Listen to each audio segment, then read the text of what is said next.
Les hortensias, pour avoir une floraison abondante et des grosses boules, des grosses fleurs, je vais vous montrer comment on peut faire. Déjà, il va falloir retirer toutes les anciennes inflorescences. Alors certains l'ont fait à l'automne, moi je le déconseillais parce que ça constitue quand même une protection pour les bourgeons qui apparaissent un peu après.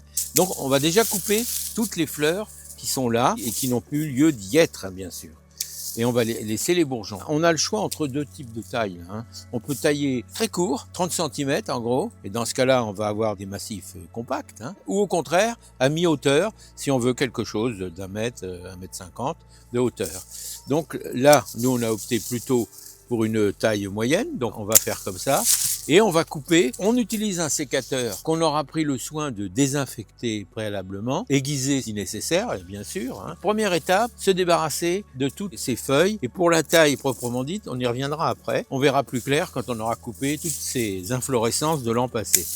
Voilà, alors donc, quand on a retiré toutes les inflorescences qu'on avait laissées volontairement à l'automne, on va donc maintenant décider si on veut une taille haute.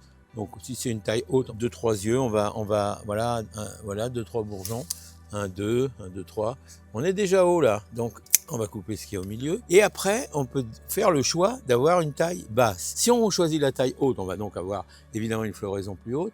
Si on choisit une taille basse, on aura une floraison plus compacte, peut-être avec des fleurs un peu plus grosses. Et donc là, c'est une question de choix d'environnement par rapport à là où vous êtes. Vous voyez, donc la taille haute va se situer entre 80 et 1 mètre. En gros, on va repérer où on est. Maintenant qu'on a retiré les feuilles, il faut aussi retirer le bois mort. Si vous voyez qu'il y a du bois mort, ça c'est du bois mort, puisque il n'y a même pas un bourgeon, il n'y a rien, ça sert à rien. Et éventuellement, celui qui va vers l'intérieur. Ça, c'est du bois mort, et ça aussi.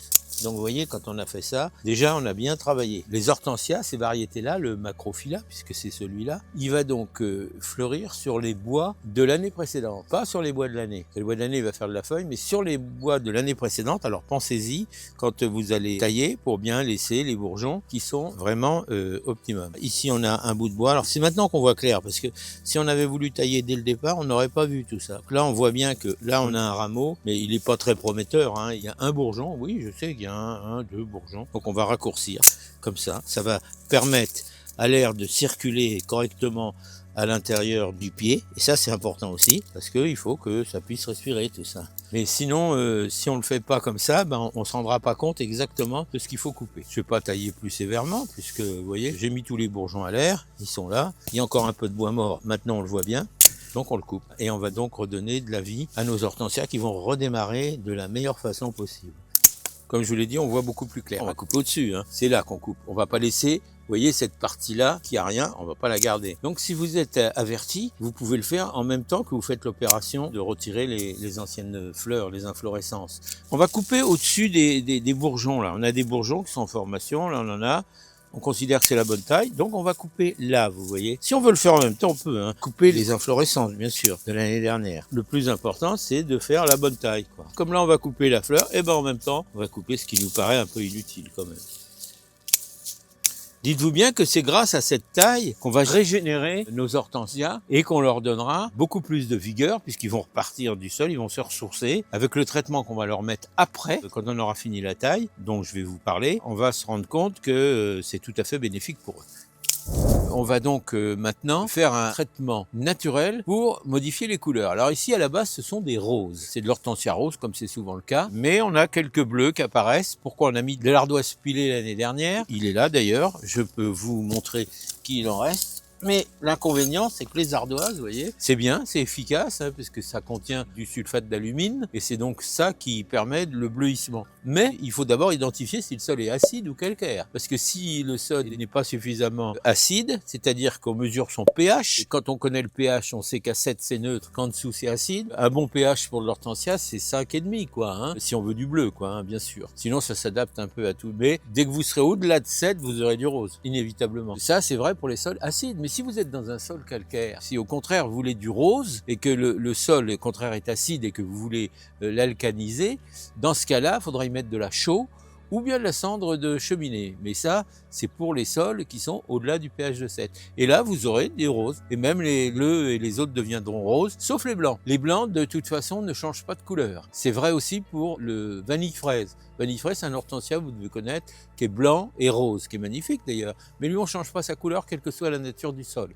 Donc c'est bon à savoir. Ce qu'il faut, c'est ça. Du rose, on peut le rendre plus rose, et du rose, on peut le rendre bleu en fonction du sol. Nous, on va venir. Alors les moyens possibles, je vous l'ai dit, l'ardoise, mais il n'y a pas que l'ardoise. Certains utilisent des méthodes plus chimiques avec du sulfate d'aluminium. Moi, j'en veux pas de ça. Et que de toute façon, j'ai une technique qui est assez efficace. Ce sont les aiguilles de pin. Si vous avez des pins, des aiguilles de pin, de cyprès, de conifères en général, vous récupérez toutes ces aiguilles qui sont tombées naturellement au sol quand ça se régénère. Et donc, je vais venir les étaler autour de mes pieds pour leur donner suffisamment d'acidité pour leur permettre de bleuir un peu. Alors comme vous voyez ici, j'ai des cyprès toscans.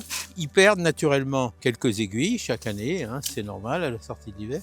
Et ces aiguilles-là, eh ben, c'est un bonheur pour nous parce qu'avec ces aiguilles, on va pouvoir les étaler au pied de nos hortensias. On va s'apercevoir qu'on va mettre de l'acidité dans le sol, c'est ce qu'on voulait faire. Et on va aussi éloigner les insectes. Alors ça va éloigner une partie des insectes.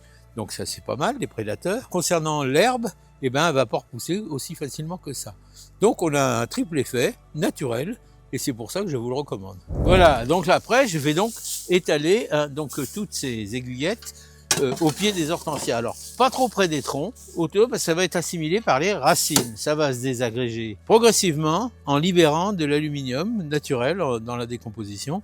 Et donc, c'est ce qu'on a besoin pour modifier un petit peu le pH de notre sol. Alors voilà, on va mettre ça là.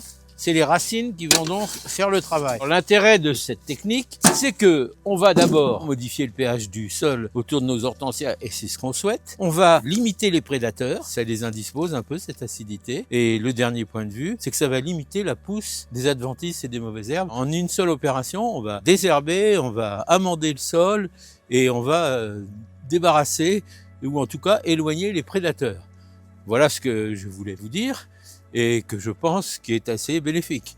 Alors si vous n'avez pas d'aiguillettes ou de choses comme ça, vous pouvez en trouver parce que c'est pas ce qui manque dans les forêts. Mais regardez bien autour des conifères que vous pouvez avoir autour de chez vous, c'est pas forcément des sapins, hein. C'est des conifères, c'est des cyprès, c'est tout ce qui est comme ça. Moi, ce sont des cyprès et ça va très bien. Et que tout ce qu'on a coupé, on va le laisser au pied parce que ça nous fait un paillage, vous voyez. Ça nous fait un paillage qui sera un paillage organique et qui va nous être utile pour garder la fraîcheur et pour empêcher aussi les mauvaises herbes de pousser. Vous voyez, le bois il est sec. Alors quand vous coupez comme ça, vous voyez que le bois est sec, et ben dites-vous bien que la sève elle reviendra pas. C'est maintenant qu'elle est là. Elle est en train de monter. Si elle n'est pas là, elle viendra pas. Donc autant tout de suite raccourcir ça.